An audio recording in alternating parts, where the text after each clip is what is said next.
Hello, Hello. and welcome to Planet Marzipan, the Fish and Marillion podcast. I'm Mezza, and here's my mate, Craig Houston.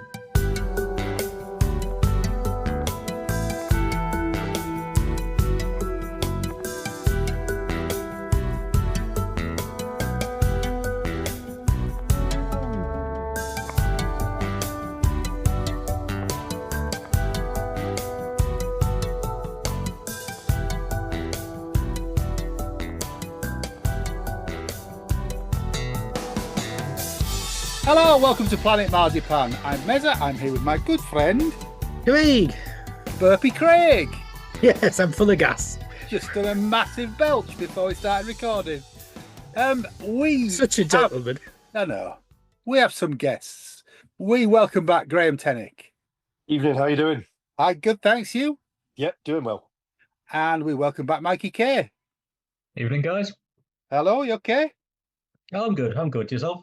Yeah, pretty good, mate. And we have a first timer on the podcast this evening, Andy McIntosh. Hi, Andy. All right. Were you all right? Popping in my podcast, Cherry, and I promise not to burp or fart. We're all right to call you Tosh. Yeah. Top man. Tosh, because it's your first time on, before we get into why we're here, we have to ask you how you first heard about Fish and Marillion. Friday Rock Show. It was the first session. It was February 1982. Yeah. So heard it, loved it. Been the same ever since. So That's got to be the shortest story we've ever had. But thank you for your brevity. When did you first see the band? first saw the band Rock City and the Farewell to 83. Right. I didn't make the script tour because I wasn't allowed. Oh, how old were you then? At 16. Okay, cool. Well, welcome to the podcast. Oh, I think was it 15? Something like that. Yeah, young. But young, yeah. Younger than you are now, yeah. Well, welcome to the podcast. You're more than welcome. We are here to talk about Dix, aka Fish. Used to be known as Fish. He's no longer Fish, so we'll call him Derek today. Fish's album Sunsets on Empire. And there's a couple of things we always do. So before we get into Wikipedia, Craig, how old were you on the 19th of May, 1997? If I remember right, I was the ripe old age of 24. Okay. I think. Right. Yes, I didn't turn 25 till the September. So there we go. All right. Cool. And we also visit Wikipedia to see what Wikipedia says about the album. So the Wikipedia entry is Sunsets on Empire is the 5th studio album by Fish, the 4th of original material since he left Marillion in 1988. It was released in 1997 and was mostly written together with Stephen Wilson of Porcupine Tree, who co-composed 6 out of the 10 tracks on the original version, plus 1 bonus track on the Japanese and remastered edition. And also, he produced the album. Tim Bonus, Wilson's partner in No Man, has additional writing credits on 1 track. Two permanent members of Fish's lineup, keyboardist Foster Patterson and guitarist Robin Ball, co-wrote 1 or 2 tracks respectively. Unfortunately, the album and tour were flops and lost Fish hundreds of thousands of pounds, which meant he had to fold his Dick Brothers record label. Roadrunner and Chocolate Frog Snapper would subsequently reissue the album. Well, that's a depressing start, isn't it? Yeah, but to be fair, that last bit, saying that the album, the tour, were flops and lost Fish hundreds of thousands of pounds, that's kind of half true. The other half truth in that was the fact that his American record label screwed him out and he didn't actually get a penny from the release in America. Yeah, Viceroy, wasn't it? The Viceroy? Yeah, it was Viceroy, yeah. Yeah. So, yes, the tour lost a lot of money, because by the end of it, he was, touring people's back gardens. But it's just the fact that he, as usual, he got screwed over. Can we say they were financial flops? Because they weren't critical flops. The album was well received. It was, apart from Q Magazine. If I remember, Q Magazine actually gave it a. Are you surprised? I think if I remember right, I haven't dug it up because I was just thinking about this today. I'm positive it's the only album that he released that Q magazine gave like 1 star to or something, and they really gave it a bit of a kicking. I And think where's that's Q great. magazine in that today, eh? Yeah, where's Q magazine out today? Yeah, yes. Well, I mean, it's worth talking about where Fish was at this point. So he'd come off the back of Yin and Yang, and he toured that massively, hadn't he? 120 Yeah, seemed odd like, gigs or something. Yeah, seemed like a long time since the last studio album, didn't it? yeah. It was a big break. Was it 3 years between Suits and this? Yeah, Yeah, about Wasn't that. it? 94, wasn't it? Yeah. 3 years. Yeah. Yeah. But I see had Yin and Yang in between in 95.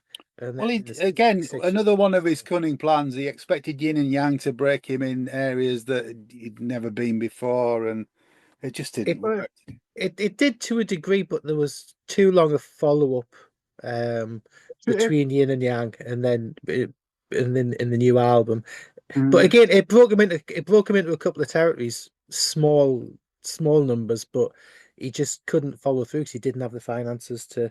But if just because Friends motivate was as big as it should have been, then Yeah. it would have built a bigger profile, much bigger profile. Yeah. But there's a lot of tracks you can say that about, man. So Oh, I'm gonna read from Fish's own website, okay? But this is a review from Feedback magazine at the time. The only fault with this album is that it is so good, so damned near perfect that the next one cannot possibly be better. You know, and even Channel 4 gave him a good review. And it was. Next one was better. Yeah, but it's like We're not it was doing a that, well-received album. It was a critically acclaimed album. It just didn't make him Yeah. money, and he was a one-man show. That's why it was a flop, not because it wasn't good. It was a financial failure, not a flop. Yeah, if they had a big record company behind it, then pushing it, then Yeah. it would have been successful. I mean, it's a recurring theme in the Fish story, isn't it? Really, down on his luck. He's usually got some sort of a broken relationship or something because he's coming into an album. Shall we get onto the music? yeah, but I was one thing I just do want to mention about reviews wise, and this is a good one. The person who pushed for the 52, who really in the industry tried to push it up and do good reviews of it and really tried to champion it, was none other than Jonathan King. Really? Well, Yep.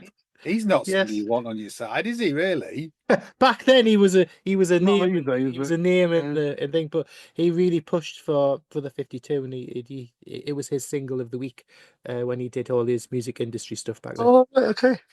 Right. So we'll just brush that under the carpet. Well, Probably for best. yeah.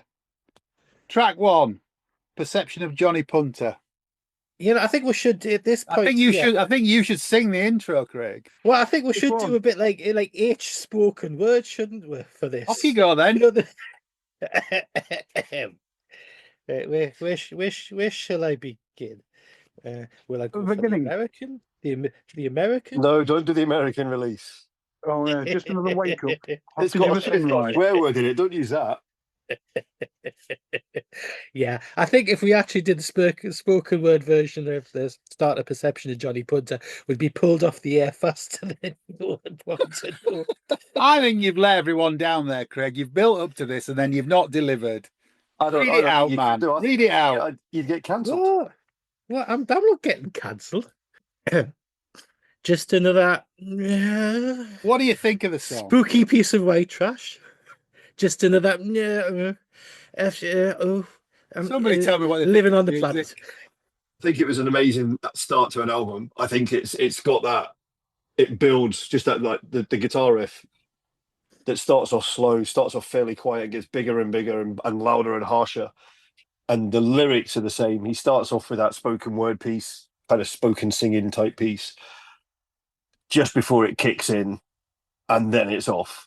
And it drives from start to finish. I fucking love it. And it was great as a live opener, even if I'll save that till we start. I'll save that till we talk about the tour. Yeah, he prowled the stage when Oh, he was the start very of much it. so. Really, I know it's intense. I mean, I absolutely read, it was straight here. This is my next to Vigil. This is my top Fish album, but Head and Shoulders. I absolutely feckin' love it. And Perception of Johnny Punter. That's No, taken you for 8 me. minutes. Okay. When he played it Perception of later Johnny- on, It's an 8-minute song. when he played it later on live, when by the time we got the videos going, I put the Bosnia footage behind it, Yeah. and that just dialed it up even further.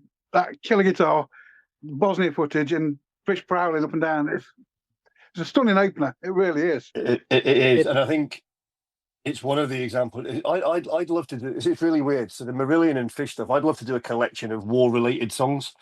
I'd love to, because there's so much. Call it love songs. But think about it. Think about the lyrics they write and the way they do it. And that bit in the middle of this when he talks about when you don't know when the dogs don't bark and all that kind of stuff. Yeah. And I was there. I was in Bosnia. I watched and you listen to him talk about it. And it's funny because this is before he did the Bosnia tour. Before he came and did the gigs. It's But not just after, because his first trip to Bosnia was in '96. Yes. Yeah. So So this is what kicked off his interest, his writing. passion. Yeah, his writing. Because you've got to think that there's songs on this album and the songs on Rain Gods, which are Humble very Down, all that kind of stuff. yeah, and very, very heavily influenced by and even Fish Forces Overseas work.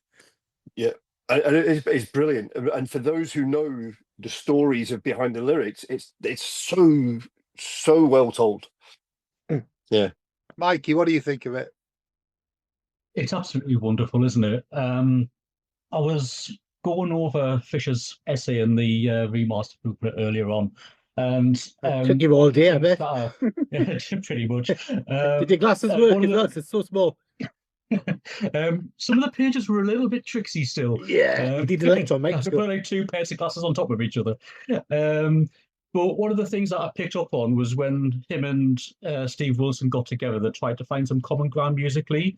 And one of the things that came out was Pink Floyd's The Final Cut, which they said had menace mixed with melancholy, and anger in its juxtaposition with poignancy.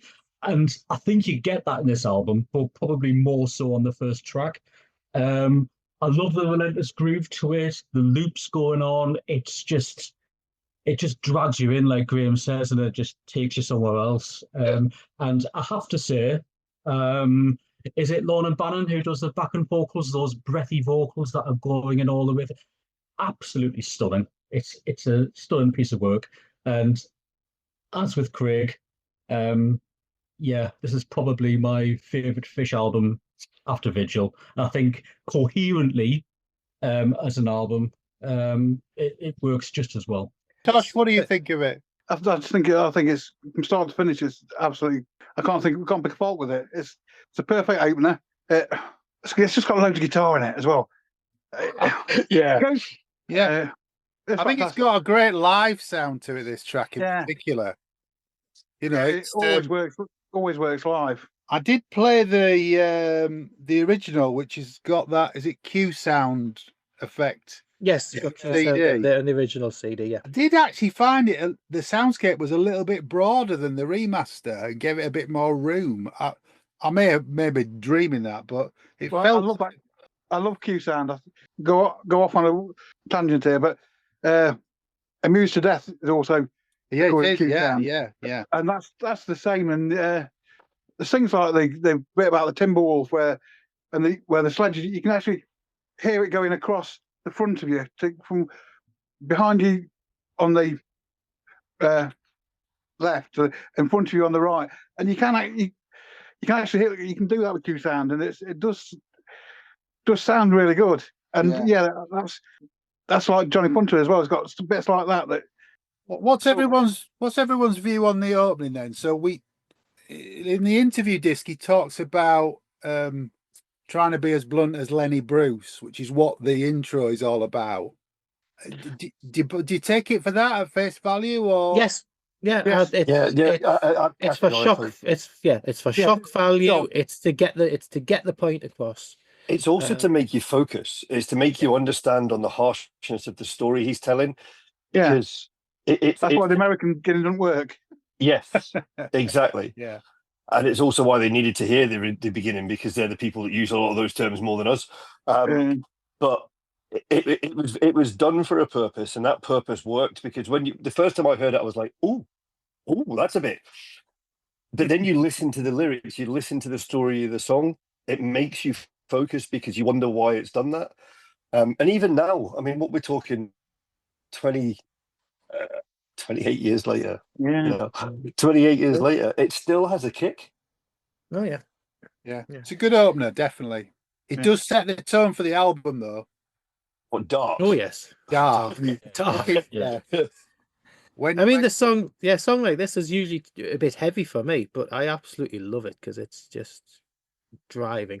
But I know he says with the problem that he had was with the American market was the company that he was with, Viceroy, were using Warner Brothers to distribute, and Warner's had some issues with like rap artists and stuff, and there's a bit of controversy on language at the moment. Yeah. So that was Is the that start why? of, Is that why yeah. they had to reduce it? Yeah. Yeah. So it was to do with the corporate America not wanting to rock the boat. And you know fine well now you cannot use the N-word in any context. And it's funny because if you look at the documentary that is with the DVD of the live set, the double DVD, the Polish one, in the interview when he's talking about Johnny Punter, Fisher's using the N-word left, right, and centre. He's loud and proud in the use of it in context. I'm trying to remember. I can't remember if it was the Edinburgh gig or the Glasgow gig on the tour. And I know what were they, 2 and 3? He actually made a point after saying the song about the fact that it had been censored in America, which was really, it was like totally against the purpose of using the lyrics, because the purpose of the lyrics was for that shock value purpose, and the fact that they'd censored it defeated the whole purpose of the thing in the first place. Even though he had to re-record a sanitized version. I think it was the Edinburgh gig. He went off on one about it. So I think he was quite incensed about the fact he had to change it. Yeah. I mean, it's not as bad. Never been good with compromise, though, has he? No. He's not known for it. There's some great solos, great lead solos on the end of this track as well. Yeah. Oh yeah.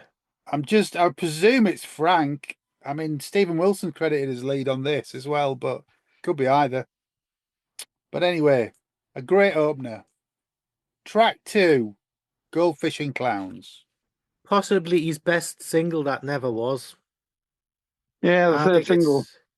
Yeah, I mean it's one of my favorite Fish songs of all time. It's great, just great lyrics, great music, great solo. I love it. You can't say that for every song, you know.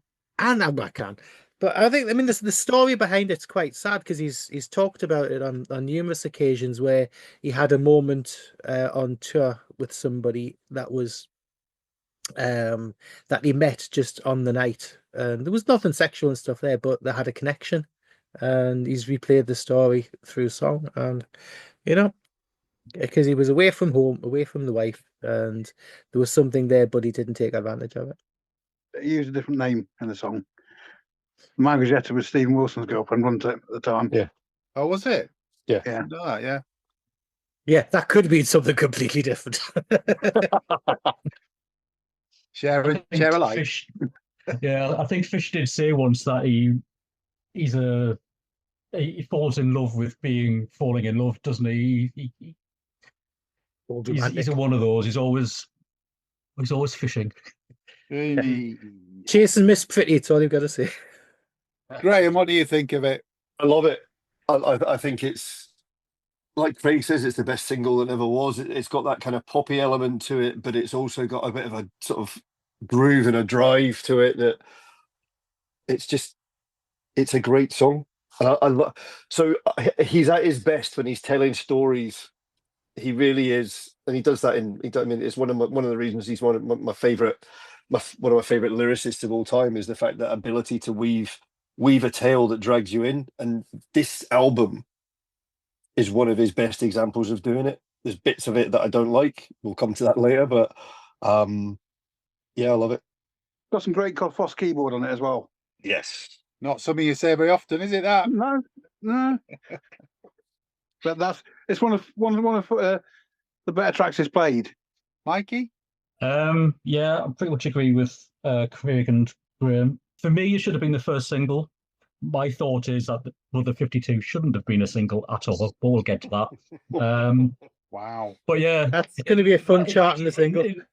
In Mikey's alternative universe, it would have been a single, and a lot of my thoughts I will hold back until we get to charting in the single eventually. But one of the things I wanted to hone in on this track is that relentless key on the keyboard being hit. Keyboard, yeah.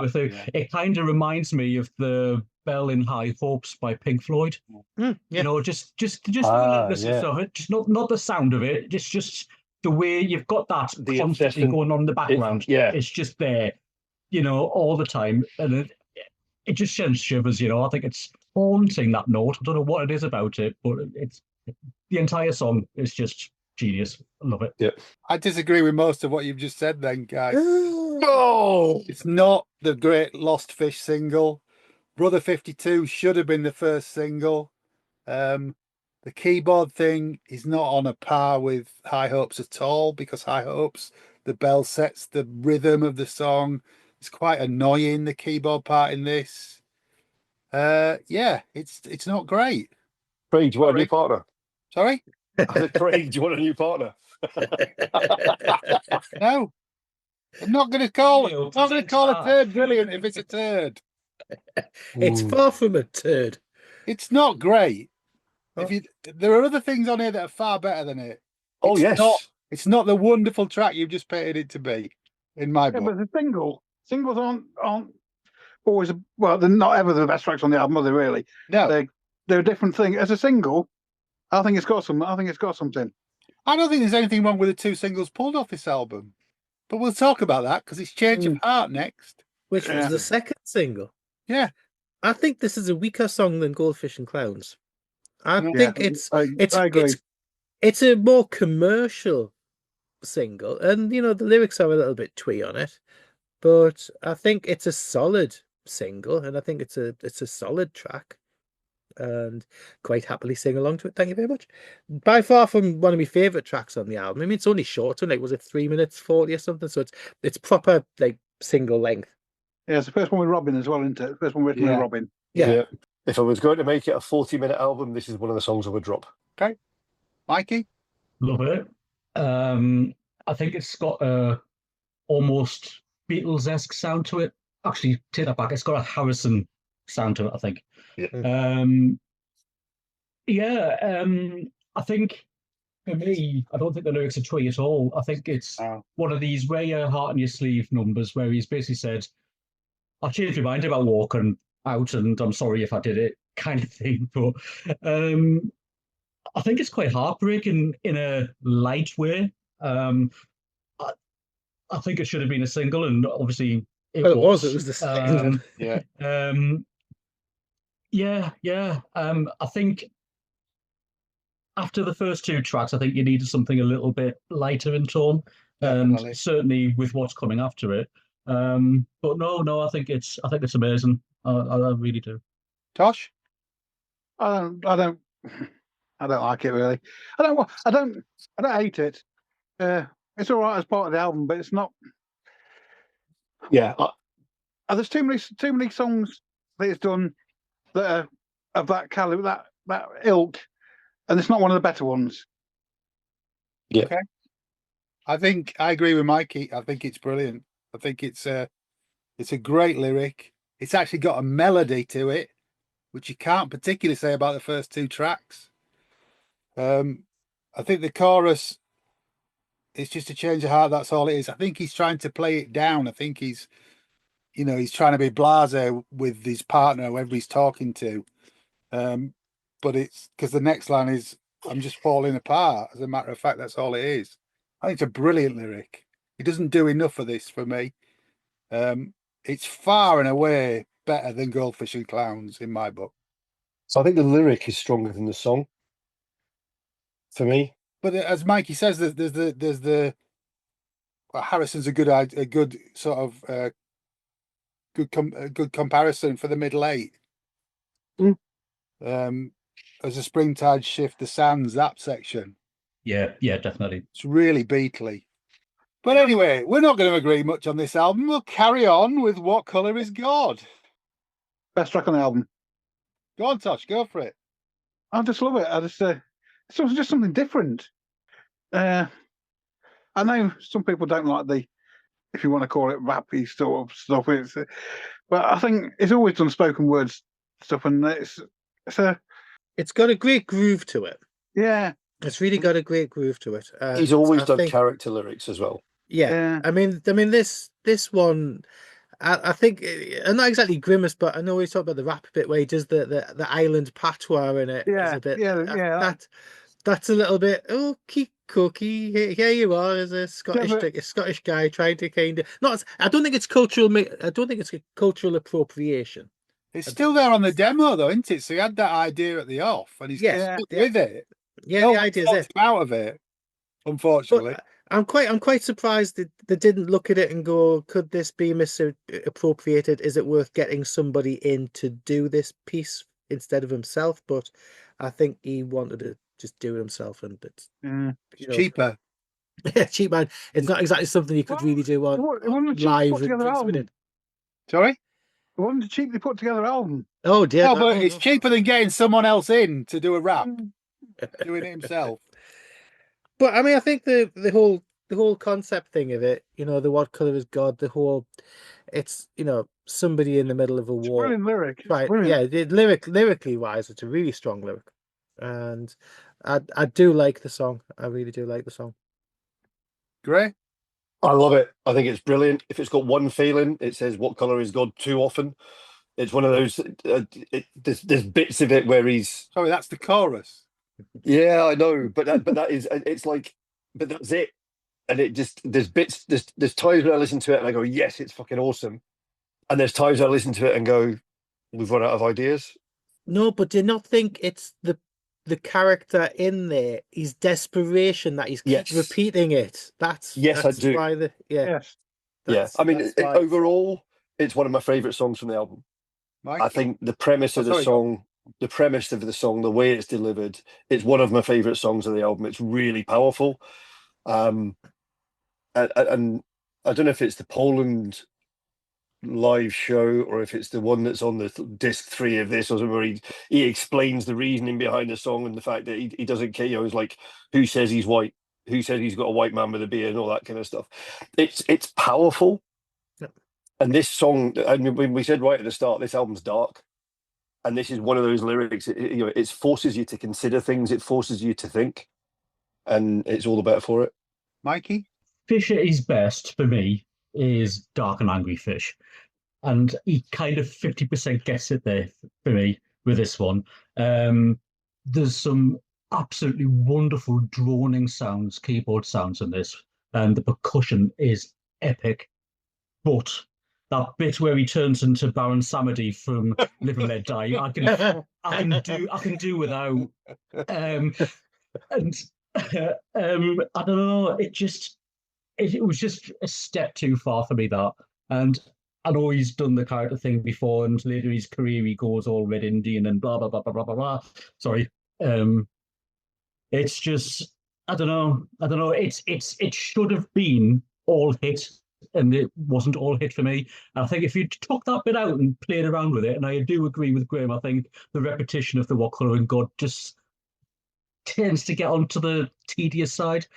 But I don't dislike the track either. I think it should have had a bit longer in gestation before it was put out. I like it. I like it a lot. I think the What Colour Is God fits in with the loops. The repetition of it fits in with the loops and the rhythm of the track. There's some incredible sound clips on this track that just fit at the right moment. It's just that bloody awful rap, I mean, we're viewing it now 20 odd years on. Was it less offensive at the time? I don't know. But now, from a 2025 standpoint, it's wrong. But the track itself is great. And it's, this is a true Wilson Dick track, it's moving in a different direction. I think we'll agree on that one, That's aren't we? something nice, didn't I? There you go. So this is where Graham gets to say, and another track I take off the album is Tara. How did you guess that? Because you're hard. You're all dark tonight. Anything dark and depressing is brilliant. Anything with any emotion is off the album. It is a bit saccharine, though, isn't it? It's good. It's So- nice. It's a guilt song. So I know why he wrote it. I understand why it's on the Yeah. album. I understand the reason behind it. It could have been 2 minutes shorter and it would have worked. It goes on. I mean, I've got memories of the time of being chased around the garden with a bucket of water by her. You know what I mean? So I understand, because she was staying with him. I believe it was the summer this was recorded, or it might have been the summer it came out, and she was staying the summer with him and what have you. Because my brother was working in the studio, and I used to go and pick him up from work. So I totally get why it's on the album, and I totally get the guilt trip and the reasons behind it. And it's a nice song. It overstays its welcome, and it would have worked if it was 3 minutes, not 5. I had young children at the time, and it became a sort of like a thing we said at bedtime. We'll see in the morning when the sun When the comes. sun comes up. Yeah. Yeah, and it's I can't dislike it just for that, really. But it is a bit sickly sweet. I think I agree with Graham. I think that, if Change of Heart is 3 minutes and 40 seconds or thereabouts, this needed to be about 3 minutes and 40 seconds. Yeah, exactly. Yeah, probably, yeah. And that would have made it the better for it. But his heart was in the right place for it. He wrote it for a reason, and I completely agree with it. And, it's a sentimental lyric, and like I say, it's just a massive guilt trip for the lifestyle that he was living, and the being away so often, and things going on at home. Mikey? Well, I have to say, I wholeheartedly disagree. Yeah, I think this That's is. why we're here. I think, Me too. I think this is the best Pet Shop Boys song that the Pet Shop Boys have ever released. The string arrangement that Foss has done is absolutely sublime. I would love to hear it being done by a bigger orchestra, to be completely honest with you. I just think it's, in a nutshell, it's just, it is what it says on the tin. Lorna, again, back and vocals, absolutely beautiful. No, it needed to be 5 minutes. Yeah. Sorry, yeah, you cut that down and it would lose all of its strength through beauty. And if it does sound like it's all surface and no depth, I think there's depth in the surface in this song. Yeah. I think it's all there. And like you have said, the story behind the song just makes it all the more poignant. I think it's wonderful. I agree with you, Mikey. The only thing I would do with it is move it further back in the album so that it's further away from Change of Heart. These are the two bits of light in the album, and they're too close together on track 3 and track 5 for me. If you push Tara back to track 8, it gives you that light again further into the album. I think it's a wonderful song.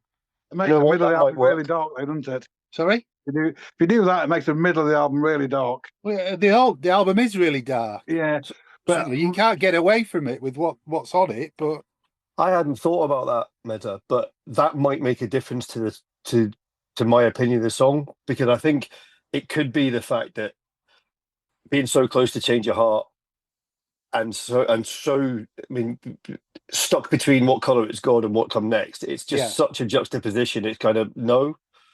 Whereas if it was placed differently, it might work. yeah, if you went What Colour It's God into Jungle Ride, that's not this. Yeah. Okay, Yeah. Yeah. But I agree with Mikey. I think it's a brilliant song. I think it's a father's singing to his daughter. As a father, I could completely relate to that. I'm not as much as he ever was, but yeah, I love it. Track 6, Jungle Ride. That's one of my favourite songs on the album. Tell me when it's over. Oh, it's gang warfare on the waltzer. Eh? It's great. Love it. It's driving rhythm, and it's one of the story songs, and it's very vivid. It's very, it's I love it. Absolutely love it. And the original Jungle Ride in the song, Ralph Richardson, who's a mate of mine, found that ride, and he sent pictures of it to Fish, and it's all these, God, however many years ago along it is, and it's still up and running. It's still used as skid. Is it? Yeah. Wow. So, Grae, what do you think of it? I love it. I think it's an amazing song. I think it's got some great musicians on it. I love Robin's writing on it. I think it's a really real high point for the album, even at 7.5 minutes. It doesn't outstay its welcome. It doesn't, and No, it's not. if you told me, It's got another talking section in it, though, hasn't it? Yeah, but it's part of the story, and you can it's feel a talking section, not a yeah. rap section. Yeah, Well, true. I suppose that's a bonus, isn't it? Yeah. and he's talking, so you can feel the danger in his voice. You can feel the tension in that trepidation, talk, the tension, exactly. and everything. Yeah, It feeds into the like the sort of the burning oil cans and the kind of the fear and worry about what's good. I think it's amazing. yeah, the oppression in it as well. Yeah. You feel it when you listen to it. I just pray for the chorus, to be honest with you. The chorus is relief. There's a lot of talking in this. But do you not think that's so? That's kind of the purpose of the chorus in this, because the chorus is that. I get it. It's the fun bit of rather than the there's darkness probably- around it. For what you said for Tara, this is probably for me the same. It's just a bit too long, and I don't say that very often. I love my program, my long songs, but it's just too. I mean, the payoff is Young Mental Jungle, isn't it? That's the payoff of the song. When you come back to the final chorus, Yeah. it just takes a long while to get there. Mikey, Come on, Mikey. Right. It's another one of those 50-50 things for me again. I love the music. The use of the harmonica that Fraser puts into the track is wonderful. I can't stand the chorus. As much as it's needed, I can't stand it. I just think it sounds twee. And I agree with John, it's just too wordy. I know they wanted to go into this album with a what were the words? Movies for your ears. yes. And you get that. I 100% understand and get that. But this track's not for me. If I had to remove one track off this album, this would be it. Wow. Hey, everyone's opinion is valid, Mr. Tennick.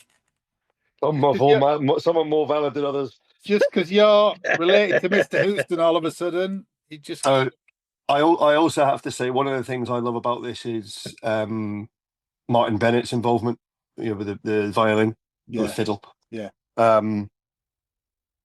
Because I think his Bothy Culture album came out the same year, which is stunning and shows off some of the ideas. And it's really weird because a lot of the work on that album has kind of an Middle Eastern Arabic feel to it, which kind of ties in with some of the stuff from this. There's quite a lot of that. There's quite a lot of themes in this album which are quite, very Arabic kind of. It links with the cover a bit. Yeah, it does. I remember have percussion in there as well. Isn't there as well? That's it. Yeah.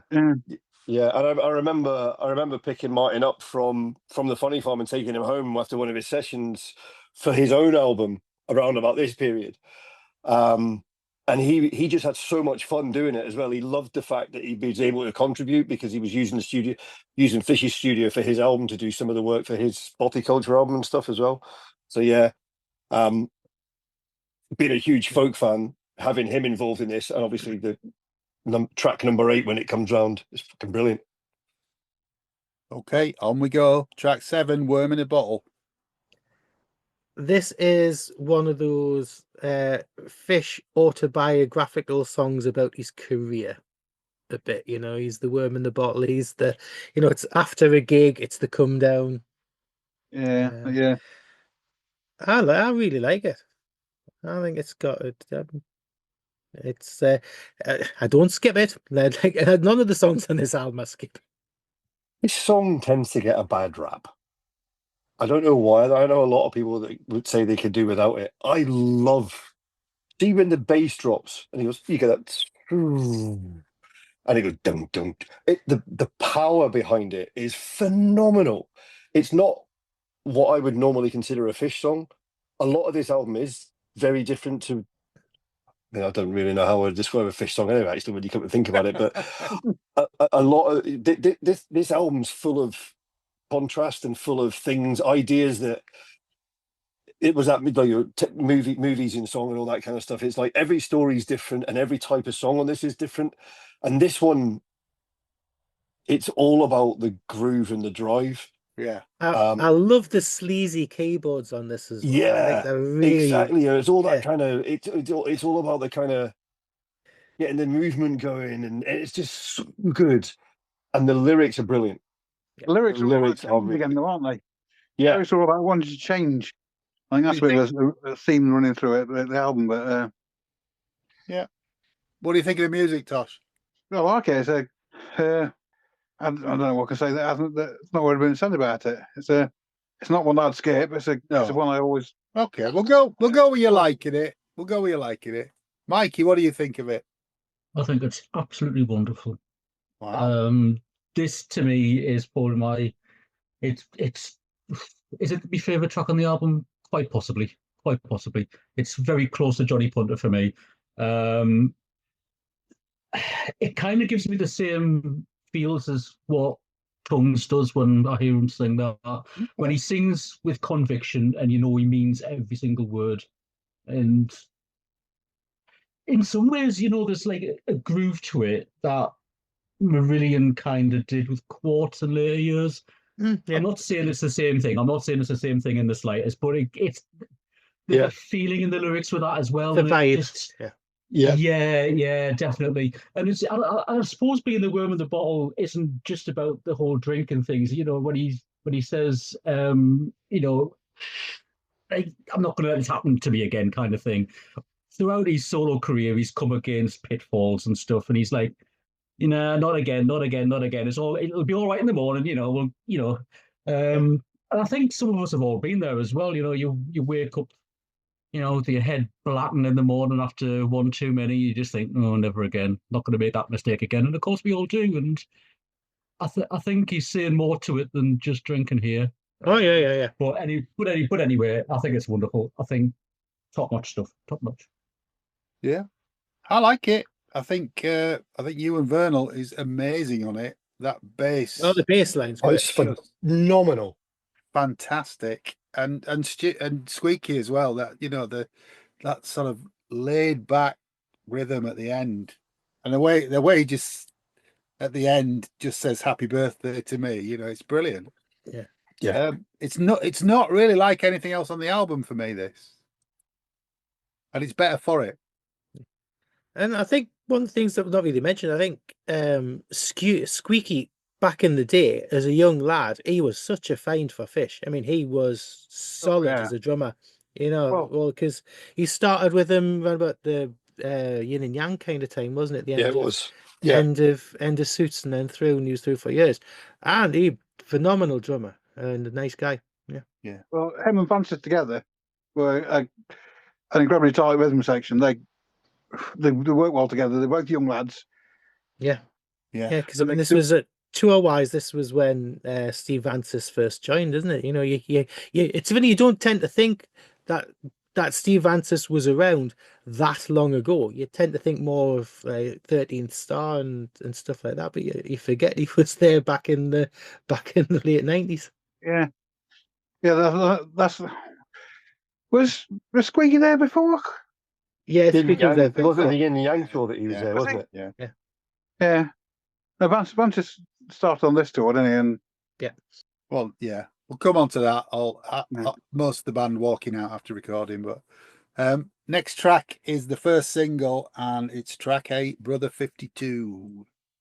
It's groovy as fuck, isn't it? Really? Yeah, it's group. I think it was a strong single. You know, something completely different to anything that you would have imagined Fish doing before. And you know, the loops and stuff in the intro. You know, talking to Doc about Brother 52.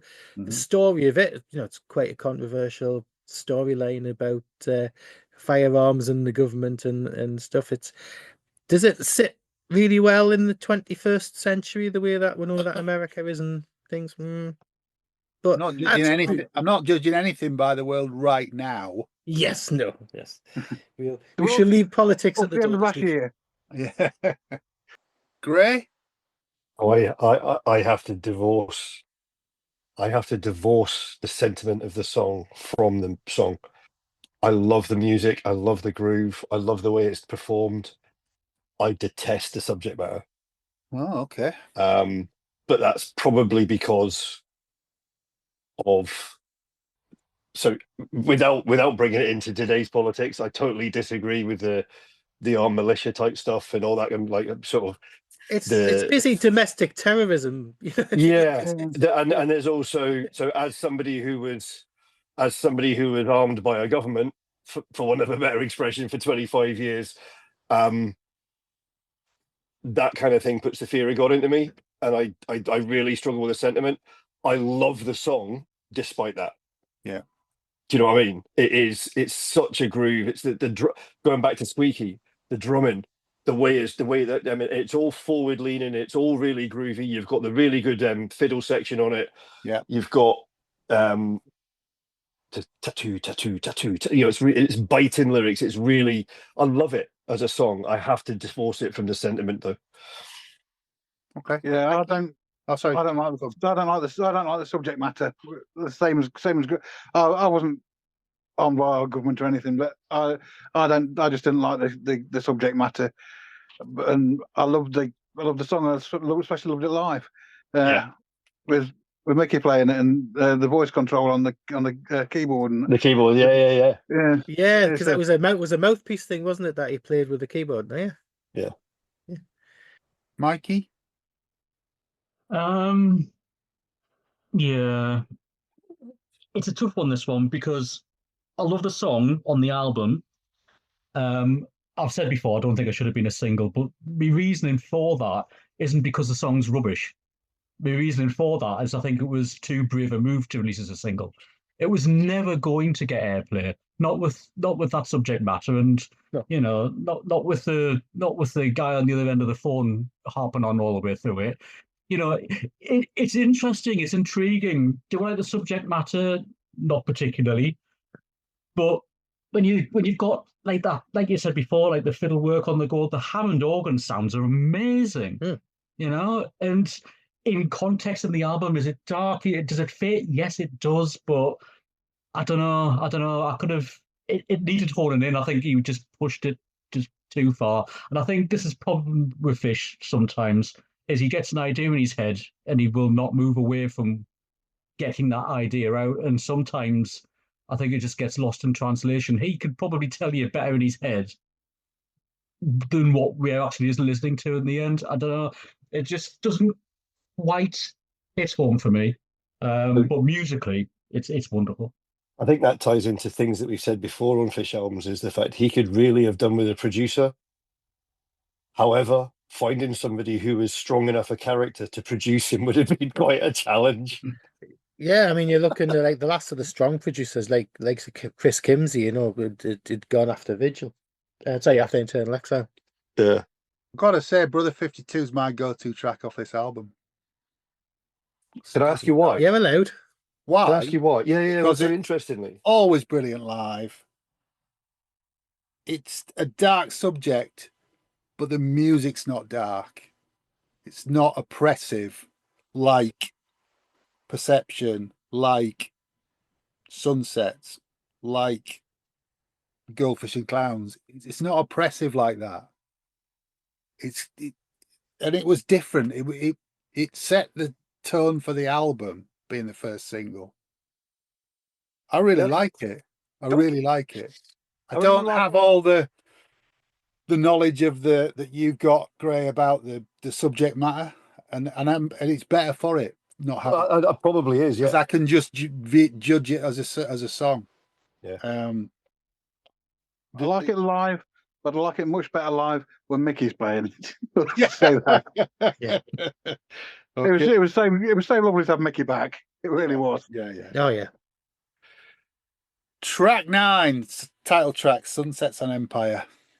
This is very Roger Waters kind of Yeah. Floyd It is, territory. yeah, it is. Really Yeah, is. do some And, sunset sort of thing, and I really like it.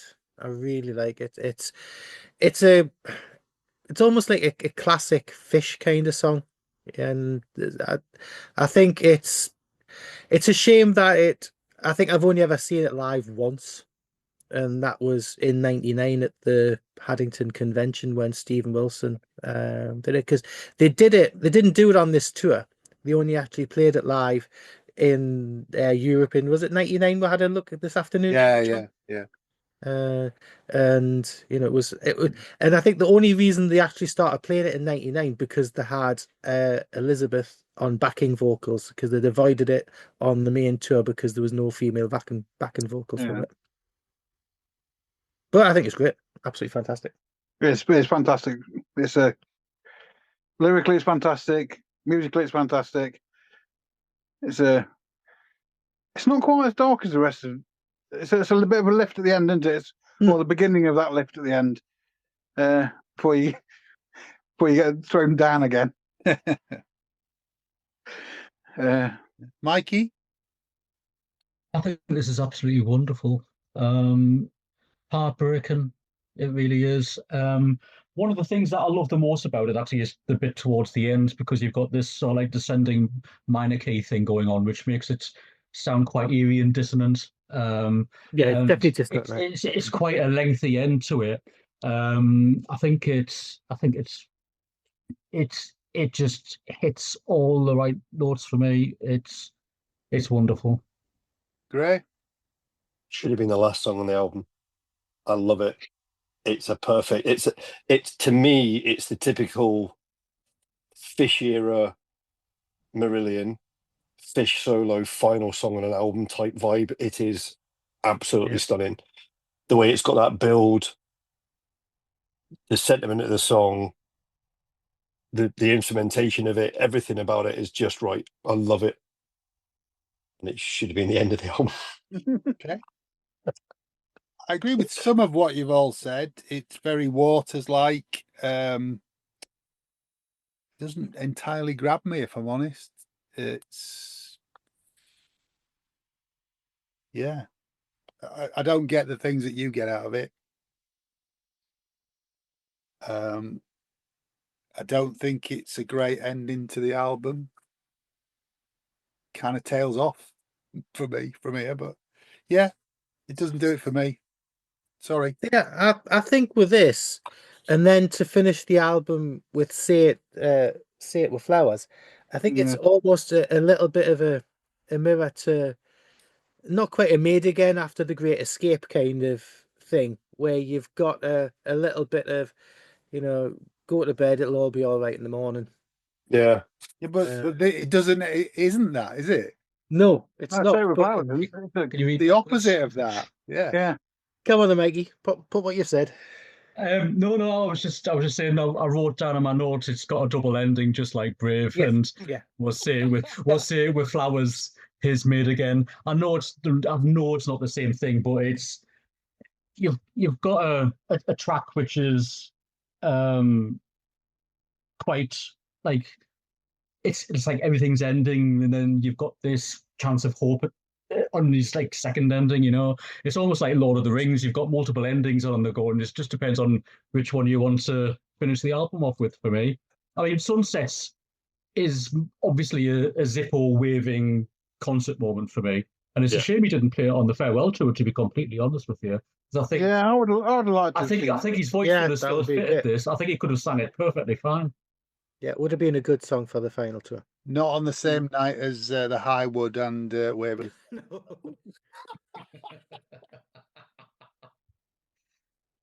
I didn't like it at the time. Didn't like it at all at the time. But I listened to the album last night, and I really liked it. I thought it's just dark again. It's dark for dark's sake, and I don't need it. I don't need it. Sorry. But do you not think it was just where he was in life? Yes. The relationship with Yes. fine But well, he writes his best songs when he's going through turmoil. He's And this done is it. one of the Fish's emotional turmoil songs. Done it and said it better. Okay, I'll give you that. That's endemic of this album for me. I know you love it, Craig, and I know Grae loves it from the sound of things. There's just not enough high points on it for me. Tell me if I'm right here. Is there a version of it on a Tim Bonus album? I don't know, actually. I've got a feeling there's a version of it on a Tim Bonus album. On a solo album or on a No Manner? Yeah, I think on a solo album. Shall I have a look? I'm looking now. You found Yeah, it's okay. Flowers at the Scene, haven't you? Flowers at the Scene, and then I don't think it is. no, I don't think there is. So there's a lot of talk about No Man's Lighthouse and Fishes Say It with Flowers having the same guitar lines and stuff. Maybe it's Just by a just quick that search, then. so maybe it's similarities between stuff that Tim's done with No Man that was on the Fish album. It's a long time since I've heard anything about that, so it's easily something that could be forgotten in the mist of time. Which pretty much says Say It with Flowers to me. Sorry. Oh no, yeah. I think it should have either been Sunsets and Empire or Say It with Flowers. I don't think the album works having both. I think if we hadn't had Sunsets and Empires and he'd finished with Say It with Flowers, it would have worked for me. But to have it's nothing to do with whether I like the song or not. To my mind, the way the arc of the song Sunsets and Empire is it's a final song. It's a final song on an album the way Fish writes. To then replace that with Say It with Flowers, I get it's a brave moment. You can either have one or the other, or you can have a happy ending. But to me, it had to be one or the other, and they don't work. It doesn't work with both on the album. I don't think either of them was a happy ending, really. I think you're right, No. but I think it should have been one or the other rather than having both of them on there. Yeah. Okay. So when he says at the end, to be honest, I'm tired, John, was that how you felt? Yeah. Yeah. I normally wouldn't get that far, Mikey, but yeah, I did. For the sake of the podcast, I did. Seriously. I do. I just just want to go to I sleep. don't play this album very much. If I play tracks from it, I play live ones. It's dark. This is dark. Well, speaking of dark, you've got the bonus track, which is that's jolly, isn't it? Yeah. Do not walk outside this area. Yeah. Well, that is This- brilliant. Yeah, I mean this It is. should have been on the album. It should.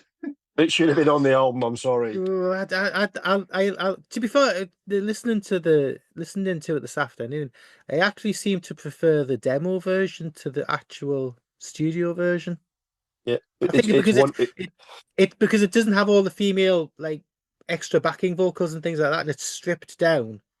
I think it's more pertinent to the lyric if in the demo version where it's that stark thing. I think it's one of the few demo versions that Are we going to talk about the extra discs?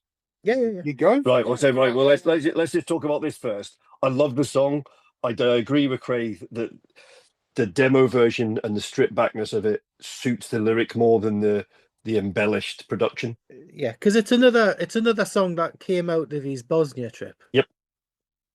You know, so it fits on the album, but it also doesn't fit on the album. I can see why it was not consigned to a bonus track or a B-side. Yeah, but, I get it. Yeah, I appreciate it. I don't love it, but I don't hate it. Okay. Yeah, I really like it. I think it's got a groove to it as well, and sort of. Have you played live or not? Don't think so. I don't think so. No. I can't No. remember. Mikey, what do you think? Musically, I think it's wonderful, and I agree it should have been on the album. I know I would have took off Jungle Ride for this, but having said that, the two actually work quite close together. musically, there's a lot of similarities going on, and I think that's probably the reason why it wasn't put on the album. But yeah, I think it could have just lived on there with the rest of it for me. I don't It's think almost like I don't think it would al- bring anything to the album that isn't there. It's just more of the same. It's yeah. But it's like, I think, Mikey, I think you feel this is probably like what I'll call it the right title, not the nickname that we give it. Black Canal is like on Suits. Yeah. Because otherwise, I just call it Black Adel, which is what we keep calling it. So I went there in any case. So yeah, disc 2, come on. Well, has everybody made? Has John said what he thinks about? Yeah, you have. no, Haven't you? it's all right. It just won't bring anything to the album that's not there. Oh, okay. I don't know. I just think I don't like the title particularly. The demo is better, certainly. It's more palatable. I don't think it should have been on the album though. Okay. Now we can do this too. Yay! So, demos, Goldfish and Clowns, Sunsets and Empire, What Colour is God, Do Not Walk Outside This Area, and Perception of Johnny Punter, and Say It With Flowers. They seem like studio run-throughs, and I don't think they're that Not real sparse. demos, are they? They're not really demos. No, they're almost fully like finished versions without the sprinkle of magic dust and the polish. But other than that, they're all there, and there's nothing particularly different. They're not like early working versions with different lyrics or different stuff like that. But No, I think it must be what we had available to fill the disc, really, and we could call them demos because they weren't the finished version. and then we get the American version of Perception of Johnny Punter with the Battle Priest lyrics, if you want to call them that. Yeah. Do Not Walk Outside This Area, which is the studio version. And you go back to demos, don't you? With No, they're edits. no, sorry, they're single edits. Correction, single edits Yeah. of Tara, Goldfish and Clowns, and What Colour is God. No. What Colour is God is the History of Guns the remix. History of Guns. It's the Mac yeah. version. It's very good actually. It's the Max. It's the Yeah, Max isn't it? version. Yeah. Yeah, it's Max. Yeah, it's History of It's Guns. Max Rail's Yeah. remix. Yeah. Yeah. It's really good. Forgot about that. I like the content on this disc. I struggle with his. It's funny because listening to it the other day, God, his voice was shot when he was recording those run-throughs. Yeah. His voice is really, really bad when he's. And am I right in thinking this album did he do the vocal production with Avril? Yes. Yes. So Yes, he yes. on the interview disc that came with it originally, he said that at that point Stephen Wilson had not done a major project, so he Yeah. got Avril into as the producer for the vocals. For the vocals, and it shows. It really does when you consider, and because you listen to those demos, and he's. I mean, it's the same. We'll talk about disc 3 in a minute. You can hear there's some cracks in there that are beginning to show, and you're like, holy shit! But the production on the album, he's obviously had that. So Avril's really good. We all know she's good. She's amazing, yeah. You know what I mean? And it shows because the difference between those studio, they're not demos, they're studio run-throughs of they're pre-production tracks. And the difference in them and what we get is night, and that's what you'd expect, obviously, but it is night and day. Yeah. Yeah. I love the radio edits. They're not comment or anything like that. They're just run-throughs, aren't they? So there's no repairs and anything or anything like that. And Exactly. Yeah, they are warts and all. Yeah. Disc 3. So you've got live tracks, which is Change of Heart, Tara, Worm in a Bottle, Goldfish and Clowns, Jungle Ride, Perception of Johnny Punter, What Colour is God, Brother 52, and Sunsets on Empire. They're from there's 3 sources, First 2 are from Communion. which was 2006 at Haddington and St Mary's. yeah, First 3. Worm in a Bottle is from the Haddington Convention in '98. Which we were all there. It's a great version, Yeah, I was there. actually. Yeah. Great Fantastic. version. Although Yeah. it fades out for some reason. I don't know why. I dug the original CD out, and that's longer because it's got solos on the end of it, but then that fades out as well, but who knows why. And then the remaining tracks all Apart from about the Sunsets. Sunsets were recorded in Poland in 97. Goldfish was Haddington 98 as well, wasn't it? Not according to this book, it wasn't. Goldfish and Clowns. Was it Poland as well, was it? Yeah. Yeah. But it wasn't the Poland that was on the Poland video, was it? It's not the live in is. Poland. Yeah, it is. It's that. Is it the same version? And the Sunsets on Empire is from Sashimi, the 1999 recorded. Yes. But that was because it was the only part of the tour where they actually played it. Played it, yeah. So it's a good set. Obviously, you can't get it at the minute. Yeah, the remasters, this is a good one. And as usual, like Mikey said earlier on in the pod, if you're trying to read the booklet, you need an electron microscope and 2 sets of glasses on. Yeah, you do. And that's the one thing I loved when he did the bigger books, because you could actually read the stuff. But to be fair, I mean, was $16.99 when they first came out, so you're not expensive. Nice books. I think they were 20 quid, weren't they? $16.99 plus VAT. Yeah. Plus VAT, yeah. Plus postage, so it was like $27.99. Do we want to talk 40 if you got a signature. other formats? I mean, when it came out, you had multiple stuff, didn't you? Yeah, you did. But there's one thing you didn't have, because there wasn't a vinyl release of this. There wasn't, no. And it doesn't exist at all on vinyl. Never does come it? out on vinyl, no. Which is one thing I really don't understand, when he's been doing, before he retired, and when he was doing the repressings of stuff, why he never got pressed stuff that wasn't available, and that, because people would have took their hands off to get a copy of Sunsets on vinyl. Yeah. There's still scope for it. If somebody buys his catalogue, there's still scope for that, isn't there? But when back in the day, it came out, there was a 2-disc version with a special limited edition with a bonus interview disc. Interview disc, yeah. Yeah. And it's an oversized cardboard 3D cover, so Doesn't fit in any of your CD racks. doesn't sit with everything else that you've got. No. There was a full album promo, which looks the same as the album, but it's got a 5-track promo. well, there's that as well, but I'll come into that in a minute. But there's a promo disc and then a promo inlay, but it looks the same as a standard album. There was as Tosh just said, the 5-track radio promo, which came in a Card sleeve, like a birthday card sleeve thing, size wasn't it? promo pack. Yeah. Like a Tower Record sleeve. I've got it, but I couldn't find it. It's safely stored away, but there's the CD. The tracks on the CD were the radio edits of Brother 52, Change of Heart, What Colour is God, Tara, and Goldfish and Clowns. I've got a reissue on Snapper with the black sleeve That. and a bonus track.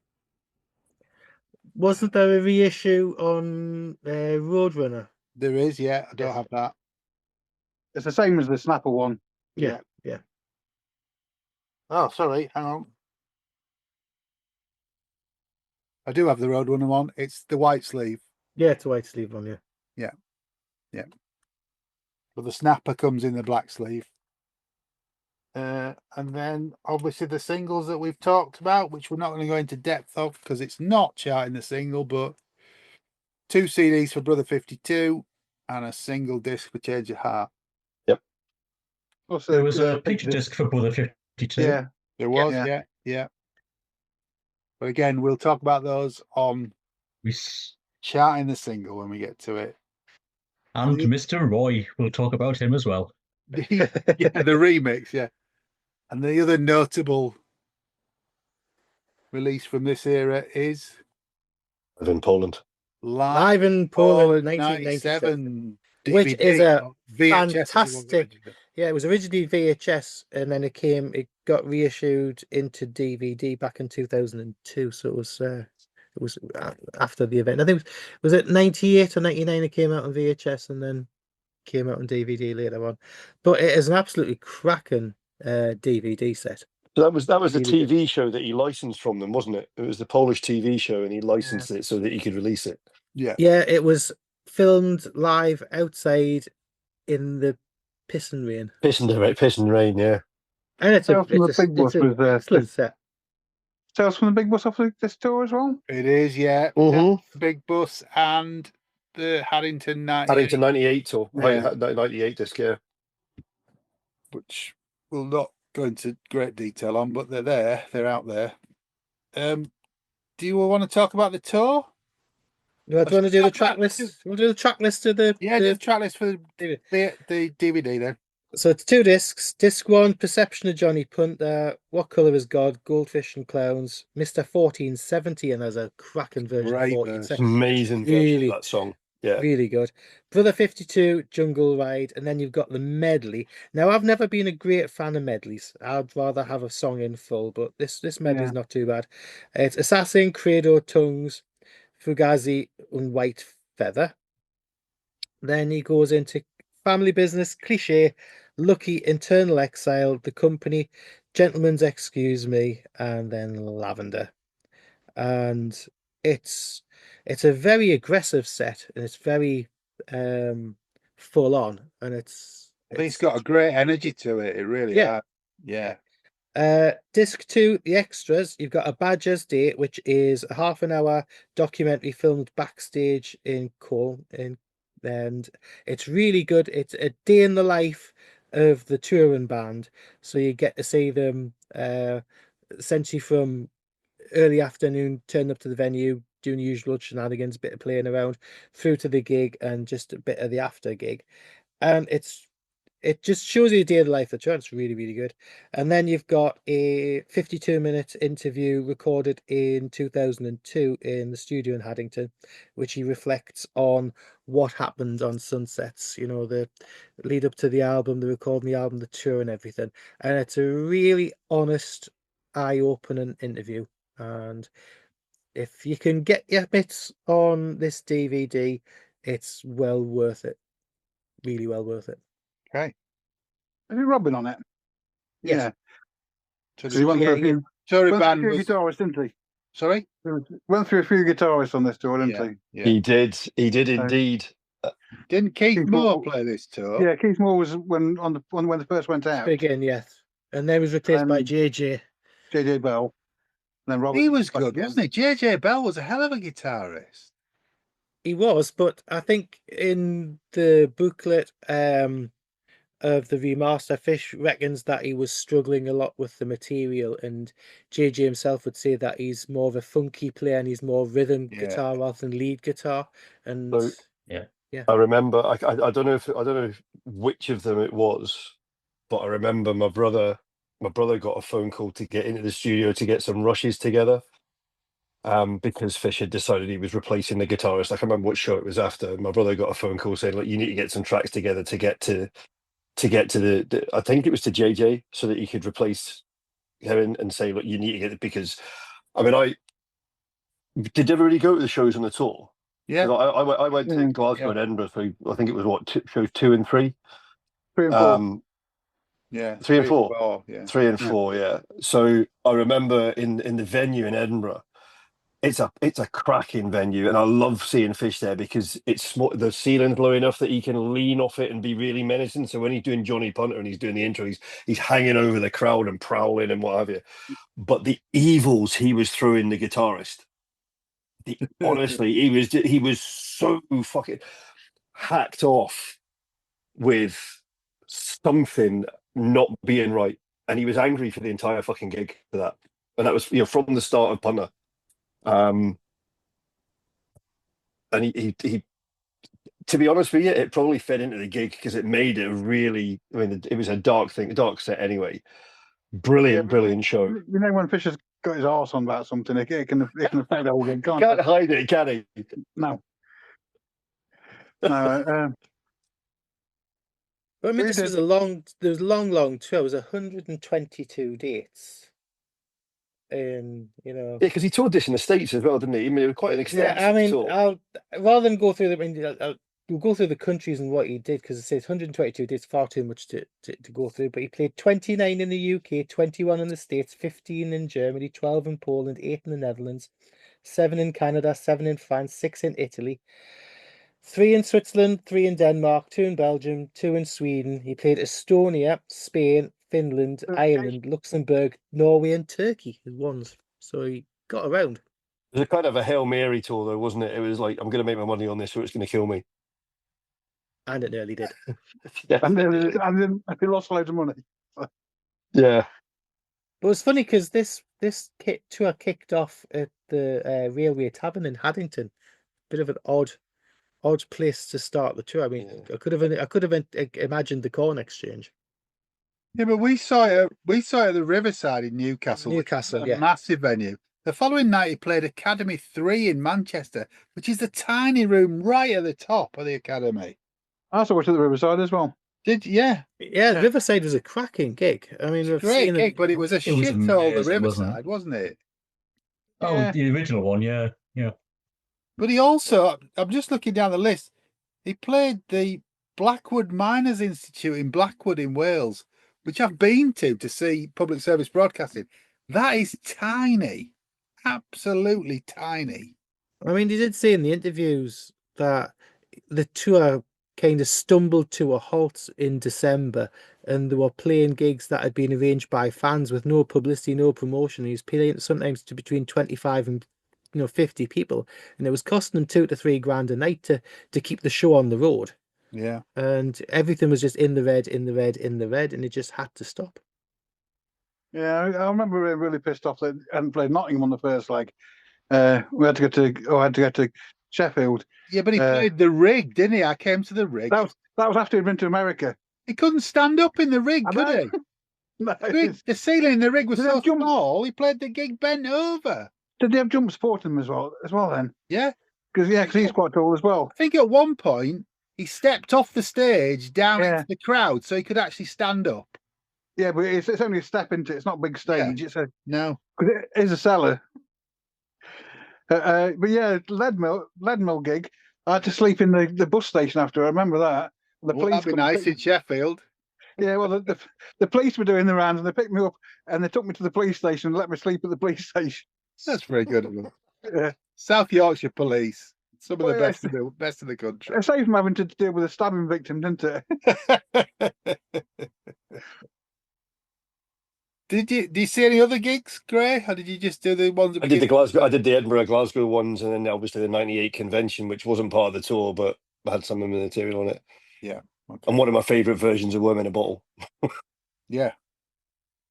Yeah, You are now just staring at us, Grae, because your camera's just frozen for some reason. Oh, so it has. I'm still here, honest. Yeah, you're still here. I can hear you. You're just looking at me with that same look of disdain as you have all night when I've talked about your favourite album. But I know that While you're talking about live stuff, I had a listen to Farewell to Childhood today because it's got a live version of Johnny Punter on it. And I have to say, I was a bit disappointed with it. I didn't actually go to that tour, but it was massively slowed down and it just seemed a bit plodding for me. I know a lot of the music was obviously changed for his voice, which is, understandable. Changing key, yes, but it did seem a lot slower and plodding on that. I mean, I went to the tour. I can't say I played the live album much. And I have to have a listen and come back to you. You're probably right. I'll have to have a listen. Yeah, I don't know. Yeah, I went it's on the tour. disappointing. It is disappointing because I love that song live. It was amazing back in '97, but no, on that Farewell to Childhood, it just flopped massively for me. It's a shame. I mean, we're talking about Farewell to Childhood, which was one of the most depressing gigs that I went to, I think. A lot of people liked him, man. Yeah. But that's for another time. It's not for now. We'll do Farewell. Well, we'll discuss that later. We'll do Farewell to Childhood properly. Give it its own burial. Or not, as the case may be. Anything you want to add about Craig's favourite Fish album? Artwork? Yeah, there is some. Yeah, there we go. Yes, I think it's a shame it didn't get released on vinyl, to be completely honest with you, because I think the image is stunning, but as Fisher said himself, the wasteland at the bottom you're kind of missing all the context because it's so bloody small that you can't actually see, the film reels and blah blah blah. There's like stuff there with these logo on that unless you had a magnifying glass out, you wouldn't pick up. And the, Yeah, I mean the it's original different with painting the was yeah rectangular, so it's cut off. yeah it is them. yeah because that's in the birthday card size thing in the promo where you've got the full Yeah. image where he's got the knife and everything. You can see the whole image Yeah. there. I And then love this artwork. It's better than. I've got a Sorry. signed print of this artwork up in my front room. Have you? Yeah, so it's a lovely. I've got that and the original Lady Nina artwork. Wow. But I that's think all I'm it's- allowed. It's just. I mean, the face is stunning because the eyes really pierce you. Yeah. I mean, he did lots of photos and stuff to try and like different variants to try and get the face and get everything right there. I mean, I've always liked the cover, and I think I like the full rectangular version of it, and it was always one of my favorite tour T-shirts. Now, to be fair, would you actually wear that tour T-shirt round and about now? Is it a bit culturally inappropriate? I don't That's think all so. right, I think. I think it's okay. I think the artwork's really clever because there's bits of it. And it's funny if you look at it now. If you look at the trees in the bottom left and right hand side, they're kind of like the roots that you saw in the Feast of Consequences album and all that. So it's like it's really interesting. There's a lot of motifs in there that you see elsewhere, but there's also the way the patterning's done. It's almost like you've got the It's curve like of the a film knife. poster, isn't it? Yeah, but it's also you've got the curve of the knife, which appears in some of the artwork, but it's almost like Celtic knotwork, which tied into some of the other Mark Wilkinson artwork and stuff. It's not, Yeah. but it gives that impression. I love all the. If you spend the time looking at it, you see so much. But I Yeah. think it lost a lot as a CD. Yeah, It's even worse on the definitely. snapper. The snapper edition has been Cropped. cropped massively low. Yeah, You don't even see the top of the knife at all. But that's like Yeah. that with the remaster one. The remaster sessions Yeah. is exactly the same as the snapper. You lose the top of the knife on it. But I mean, it's a great. The concept was great. Art Deco, very Lawrence of Arabia meets the the Gulf War and all everything in between. and the same with flowers around the head and the knife Yeah. and all the. But I know. Yeah. But Fish and Mark Wilkinson were never really happy with it. I don't think they've ever really been. Don't think they've it's not. The remaster quite booklet done what has they got the full got the full artwork inside it though. Yes, Yeah. yeah, it has. Yeah. Yeah, Yeah. And the Yeah. cover for the live in Poland is basically the face, but it's on top of a guy with a big machine gun. So Yeah. it's a more modern version of it. Yeah. But Yeah. So what do you think works better, the black background or the white?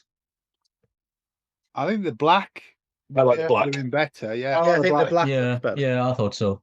Yeah, yeah. more striking. And of It's course, actually- it was the last I mean, what it airbrush also cover, wasn't it? it also pops a lot more than the original, Yeah, definitely. doesn't it? It's But the saying that, looking at the snapper version here in front of me, yeah. the snapper version pops a lot more than the. That's what I'm saying. Yeah.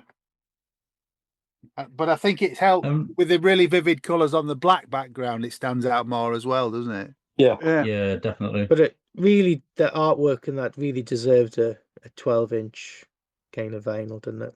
Oh, Yeah. 100%, 100%. The But what do you campaign make of starts here, logo? Craig.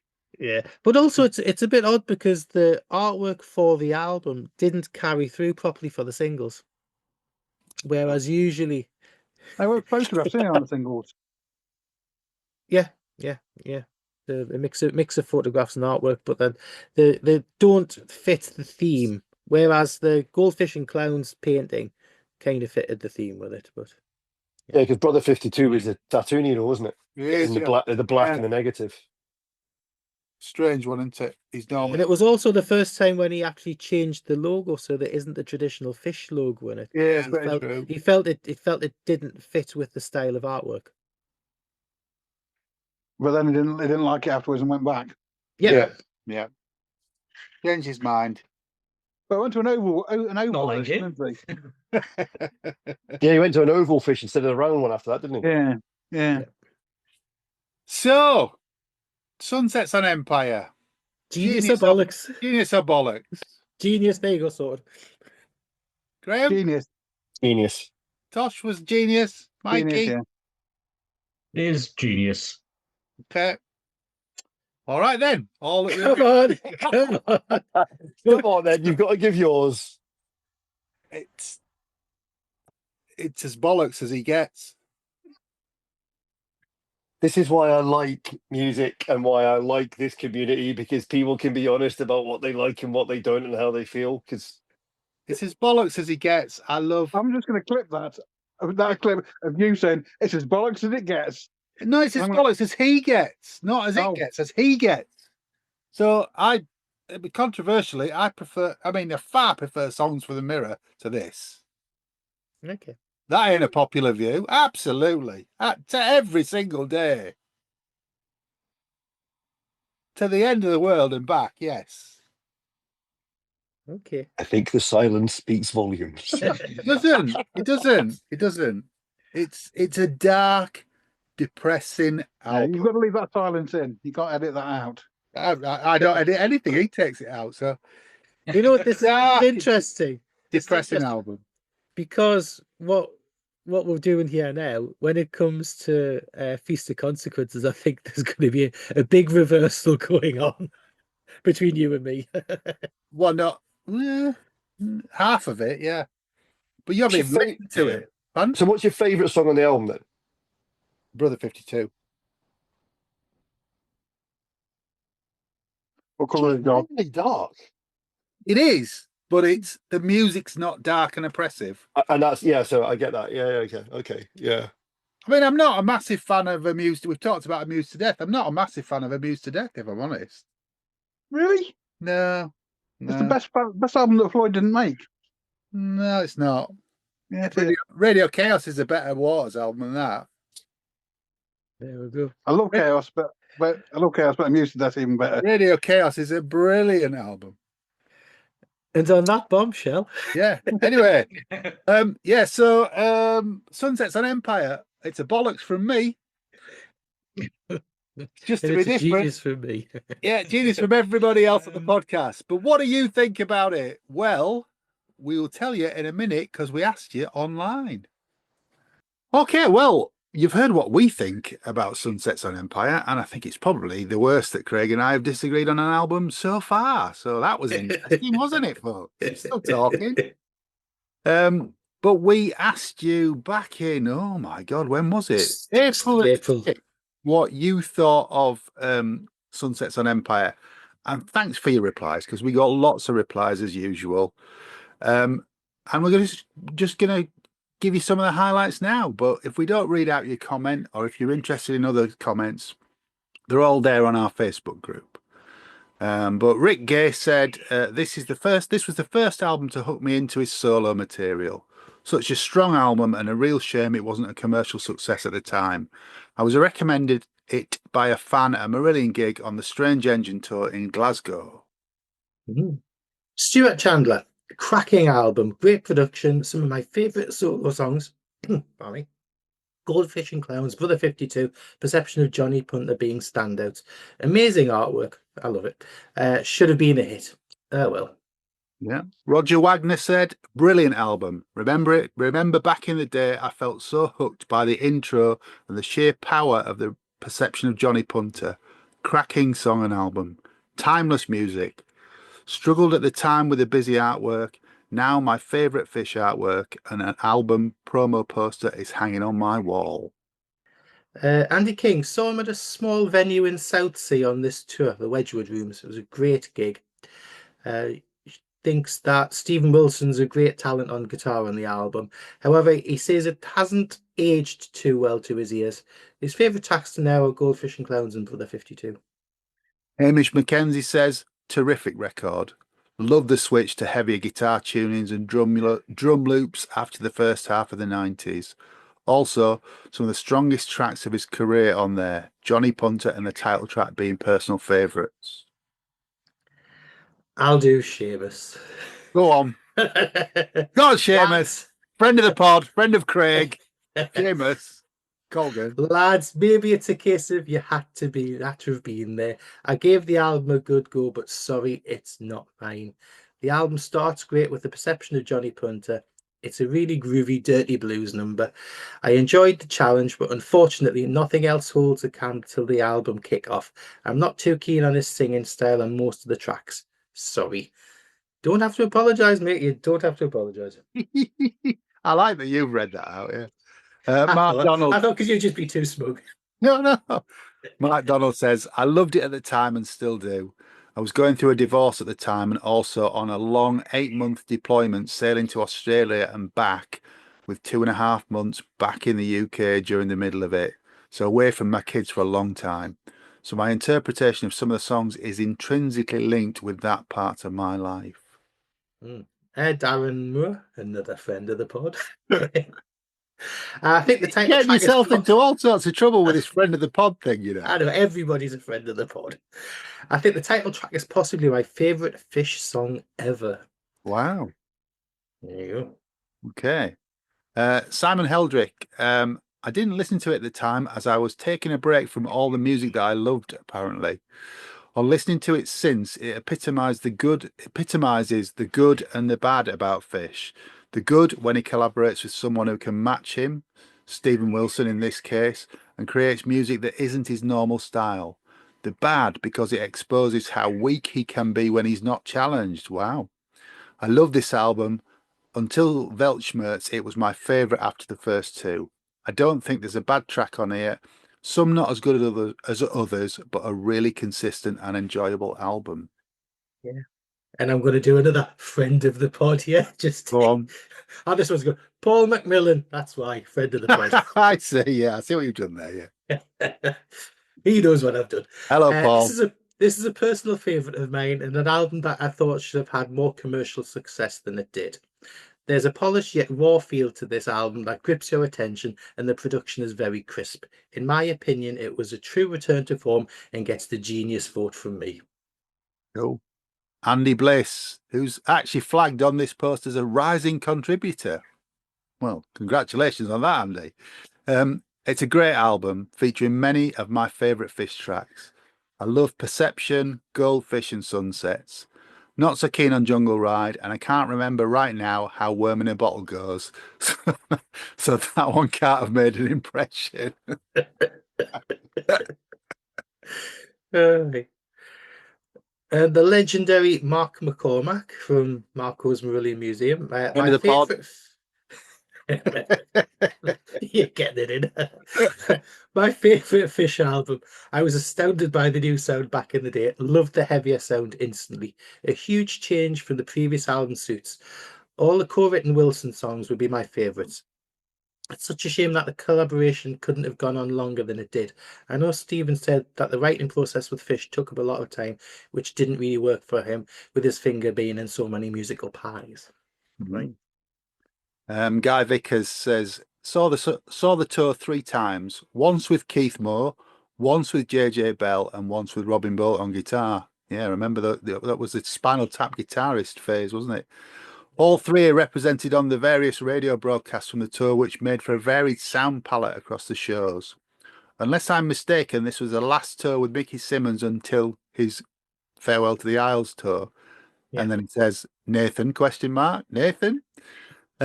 There was a decent Marillion medley in there, plus most of the album except Sunsets on Empire. Stuart Mitchell, I think you know my thoughts on this one. Yes, we do. Mate. Yes, yeah, we do. Possibly, yeah. James Levy, super friend of the pod. There you have it. I've just invented another label now. Super friend of the pod, James Levy. One of my favourite Fish albums, heavier and with loops, thanks to Mr. Chuckle Trousers being part of the writing. My highlight is Goldfish and Clowns, which was great to hear recently live in Aylesbury. I also rate Brother 52, Jungle Ride, Perception, although the intro is now a bit dated, and the title track. I like Tara more since listening to it as a parent instead of a 23-year-old when it came out. The tour had a great set list. Yeah, it did. It did indeed. did indeed. Heather Bennett, my favourite Fish album. It's always perplexed me why it didn't do better, and also simply being ignored by Fish in his later tours. Yeah. Mind you, I think Goldfish and Clowns turned up a fair bit, and Johnny Punter did, but For a while, and then he Yeah, sort and then of just- dropped them, didn't he? You know. Yeah. Yeah. Kieran Buxton says, I remember finding this in a little record shop in Stockport without even knowing it had been released, and being so glad that there was a new Fish album out, and it had been a few years, as it had been for a few years. I put it on as instantly caught up in the darkness of Perception. I loved it and do still even now. Other standout tracks as I'm writing this are Jungle Ride, Brilliant Brother 52, and What Colour Is God. It was definitely the best he'd done since Vigil at the time, and already set the tone for Rain Gods with Zippos. And it was the first time that I discovered Mr. Wilson, which has led to so much more music. And I'm going to add so much more cost as well. Yes. Tales from the Big Bus really shows off the new tracks well. There we go. Well, I think that's a good summation of different people's points of views on this album. Yeah, it's a split. It's not a 50-50 split, but yeah, it's as you've heard what we think about it. And if you want to read some of the other comments, go to our Facebook page. But yeah, Sunsets on Empire. There you go. Anyway, it's back to Craig and me. Hey, right, So- Mikey, what are you going to say? I was just going to say, it only got to number 42 in the charts. Of course it did. Yeah, down to 78 and then out. Do you want to know what was in the top 5? The week Yes, it was please, Mikey. released. Okie dokie. At number 5, you've got White on Blonde by Texas. Okay.